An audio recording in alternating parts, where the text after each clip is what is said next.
भारत अब रूस से मिले S-400 एयर डिफेंस सिस्टम के 5 स्क्वाड्रन से आगे बढ़कर 1 या 2 और स्क्वाड्रन खरीदने पर गंभीरता से विचार कर रहा है। ये फैसला भारत की एयर स्पेस डिफेंस को और मजबूत करने की उस रणनीति का हिस्सा है जिसके जरिए हम चीन और पाकिस्तान जैसे पड़ोसी देशों से बढ़ते खतरे का मुकाबला कर सकें। फिलहाल 5 स्क्वाड्रन में से 3 स्क्वाड्रन भारत को मिल चुके हैं और बाकी 2 स्क्वाड्रन की डिलीवरी अगस्त 2026 तक पूरी होनी है। लेकिन भारत की प्लानिंग यहीं रुकने वाली नहीं है, बल्कि प्रोजेक्ट कुशा जैसे स्वदेशी सिस्टम के जरिए हम भविष्य में S-500 जैसे मॉडर्न सिस्टम्स को टक्कर देने की तैयारी में हैं। 2018 में भारत ने रूस से 35,000 करोड़ रुपए यानी लगभग $5.43 बिलियन की डील साइन की थी, जिसके तहत 5 S-400 स्क्वाड्रन मिलने थे। इन स्क्वाड्रन को इंडियन सर्विस में सुदर्शन चक्र के नाम से जाना जाता है। S-400 एक highly advanced mobile surface to air missile system है, जो कि एक साथ कई एरियल टारगेट्स को ट्रैक और डिस्ट्रॉय कर सकता है। इसकी रेंज लगभग 400 किलोमीटर तक है और ये 30 किलोमीटर तक की एल्टीट्यूड पर काम कर सकता है। इसका मतलब है कि ये system fighter jets, ballistic missiles, cruise missiles और ड्रोन्स जैसी तमाम थ्रेट्स को हैंडल करने में केपेबल है।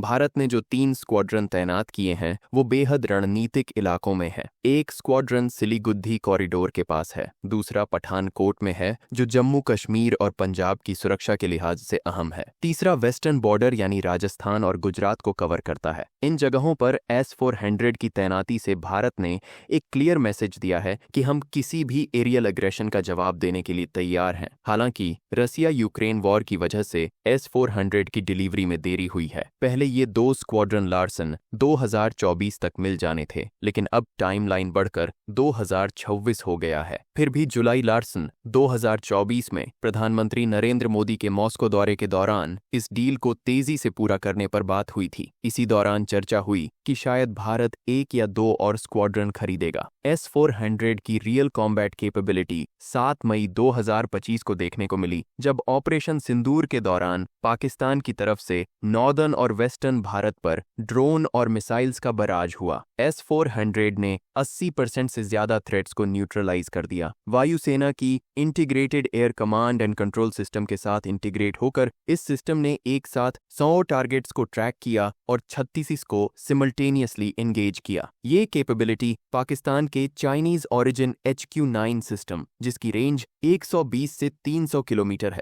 और चीन के LAC पर डिप्लॉयड S-400 यूनिट्स के मुकाबले भारत की बड़ी ताकत बन गई है। लेकिन सिर्फ रूस पर निर्भर रहना भारत की नीति नहीं रही। इसी सोच से प्रोजेक्ट कुशा की शुरुआत हुई, जिसे DRDO डेवलप कर रहा है। ये एक indigenous long range surface to air missile system है जो S-400 को सपोर्ट करेगा और इवेंचुअली S-500 प्रोमीथियस जैसी कैपेबिलिटीज को चैलेंज करेगा। मई 2022 में इसे कैबिनेट कमिटी ऑन सिक्योरिटी से मंजूरी मिली और अब तक इसके 5 स्क्वाड्रन को लेकर 21,700 करोड़ रुपए की एक्सेप्टेंस ऑफ नेसेसिटी भी मिल चुकी है। प्लान ये है कि आगे चलकर इसके कुल 10 स्क्वाड्रन होंगे। इंडियन एयरफोर्स अब लोकल S-400 प्रोडक्शन से हटकर प्रोजेक्ट कुशा पर भरोसा दिखा रही है, जो भारत की आत्मनिर्भरता की दिशा में एक बड़ा कदम है। प्रोजेक्ट कुशा एम्बिशियस जरूर है, लेकिन इसमें कई चैलेंजेस हैं। DRDO को ऐसे कम्पैक्ट किल व्हीकल्स बनाने हैं जो हाई एक्यूरेसी से स्टेल्थ और हाइपरसोनिक टारगेट्स को इंटरसेप्ट कर सकें। इसके लिए एडवांस्ड AI एल्गोरिदम्स और नेक्स्ट जेन रडार्स की भी जरूरत है। 2028-29 तक इसे ऑपरेशनल करने का प्लान है, लेकिन DRDO के पिछले रिकॉर्ड्स देखते हुए डिले की संभावना को नकारा नहीं जा सकता।